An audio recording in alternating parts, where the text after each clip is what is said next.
And I had so much of my identity wrapped in that job. There was massive layoffs. The company did a restructure and I was a part of the layoffs. And I could feel my ego, my identity, my pride, my money, everything just got washed out in one sit down meeting. And it happened so quickly because the company went through a restructure, but I had no idea that I was going to be a part of it because I was low level. I was an administrative assistant. And it fucked me up, Rich. I was in a very dark place and I had just moved in with two of my closest friends in a apartment, a beautiful luxury apartment in Crown Heights, Brooklyn. And I remember getting home before my two roommates the day I got laid off with all the paperwork they gave me. And bro, I cried by myself in the apartment for a cool 4 or 5 minutes, bro. I was just weeping, thinking, damn, what am I gonna do now? I don't wanna go back home. I don't want to have to tuck my tail between my legs and live with my mom and my step-pops again. I popped my shit. I have a whole social media feed of me living my fabricated lifestyle, showing everybody from back home that I'm lit. And it was such a bad place for me, Rich. I still remember it as I tell the story. And I remember I went for a long run that day. I went to the Brooklyn Museum. There's a beautiful park in that area.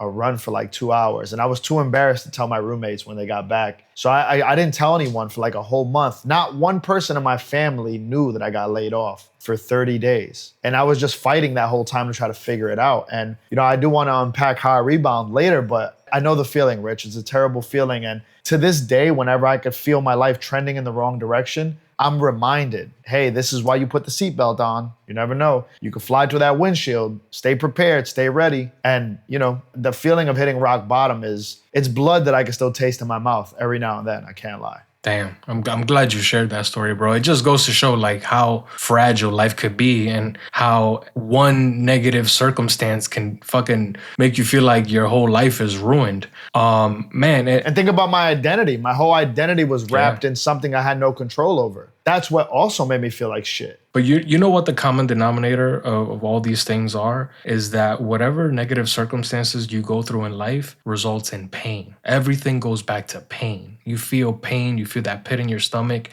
And what we're saying is, man, you have to solve for that pain. You have to address that pain. You have to figure out how to reduce it. Maybe if you can't eliminate the pain, but sort of reduce it to this minuscule thing that doesn't affect you from progressing from that moment and moving forward. We had a talk earlier before we got on air about the Robin Williams story. And we were just dumbfounded because this amazing actor, part of Americana, right? He was brilliant. He made some of the best movies we've ever seen. Happy family, wealth, celebrity, fame. From the outside looking in, it appeared that he had it all. But deep down inside, he was suffering. He was depressed. He could not solve for the pain that he was feeling. And ultimately and unfortunately decided to end the pain by ending his life. And that will forever be an example of how someone who appears to have it all can still be crumbling inside.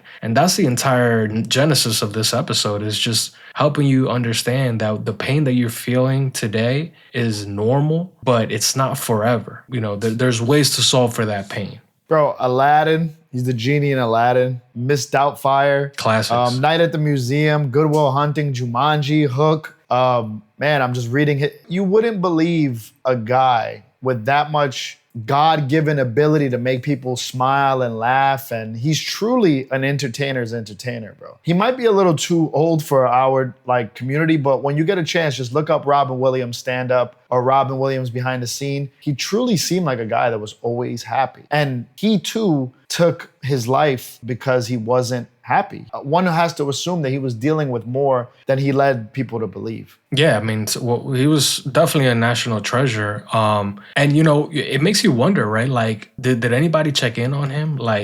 I highly support you checking in on the homies too, because sometimes, like you said, you might see a friend who loses his job and you don't really see him react, or you're just like, yo, man, are you okay? Like, and they're just going about their day like everything is normal, but inside, bro, they're deteriorating and they're hurting, and there's a lot of pain that goes through this negative experience that they're currently going through. So if we're sharing a little bit of actionable advice, I highly encourage to check in on the homies, check in on your parents, your friends, your brothers, relatives, cousins, anybody who is currently going through something, and they have to be feeling some type of pain. Even if they're not showing it, check in on them, because it's highly probable that they're feeling some pain inside.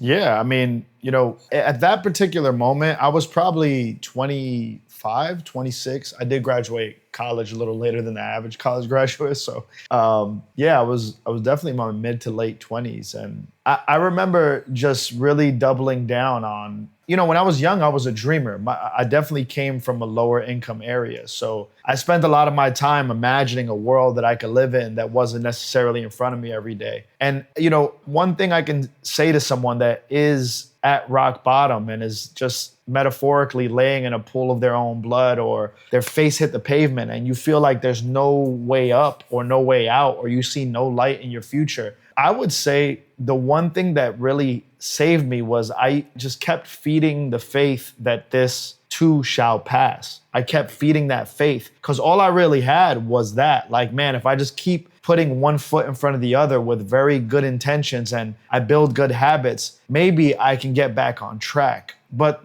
me getting fucking sideswiped and thrown off the track, I didn't expect that. So it took a cool 30 days even for me to recalibrate and to start feeding the faith and starving the doubt. I would push the doubt out. Anytime that I would have dark thoughts and I would start feeling more negative, I told you, this is where the doubt monster came from. I would be trying to get my life back together, and the doubt would cripple me, because it would remind me, hey, you come from the hood. You come from parents that didn't even graduate high school. You don't deserve any of this. Why do you think you're more special? And that doubt would fucking cripple me. And I would get so angry, because I would think, damn, I only have 2 months of rent money left before I have to tell my roommates I have to move out because I don't have any more money. Man, that shit was embarrassing. But I kept starving the doubt and feeding the faith. And by feeding the faith, I mean thinking more positively, even though you're in a fucked up spot. You're in a dark, dark hole. You could barely see the light looking up. But, I just took action, bro. Just took action. Every day I would get to it. I started taking care of my body, because my body started helping my brain think more positively. If you know anything about me, anybody who's ever lived with me or has known me, I get up insanely early every day. That